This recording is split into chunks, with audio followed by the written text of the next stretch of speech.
Today I'm going to share with you my tips for sewing stretch knit fabrics on an ordinary sewing machine. Your choice of needle is very important. You should choose a ballpoint needle or stretch knit needle. These are special needles with a slightly blunt end that won't pull any of the threads in your fabric, and they won't make runs or pull the stitches and make a mess. You also need a walking foot. This is a special foot that acts like having a second set of feed dogs on the top of your fabric. When you sew, the little arms at the side will walk the fabric through, just like the feed dogs walk the lower fabric through. When you're using this foot with stretch knit fabrics, this will stop any puckering or stretching of the fabric as you sew, and will give you a nice tidy seam that won't pucker. You should choose a zigzag stitch with a width between 0.5 and 2 millimeters and a length of 2 to 3 millimeters. Using a zigzag stitch will give you stretch in your seam without using the fancy stretch stitches.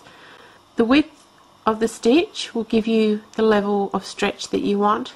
So if you use a 0.5 millimeter width, you'll have less stretch than if you use a 2 millimeter width. I want a lot of stretch, so I'm going to use 2 millimeters.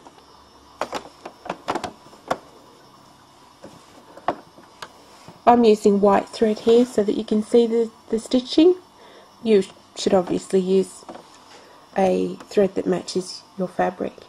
While you're sewing, don't go too fast because that will cause the fabric to stretch.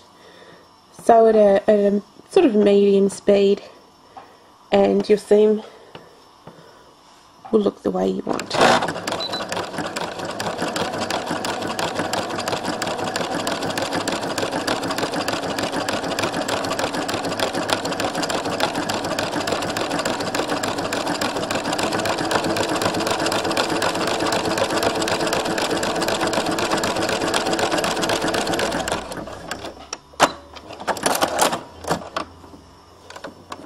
Here you can see my seam is nice and flat.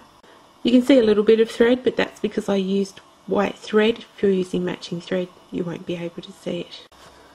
And my seam stretches nicely without breaking the thread at all.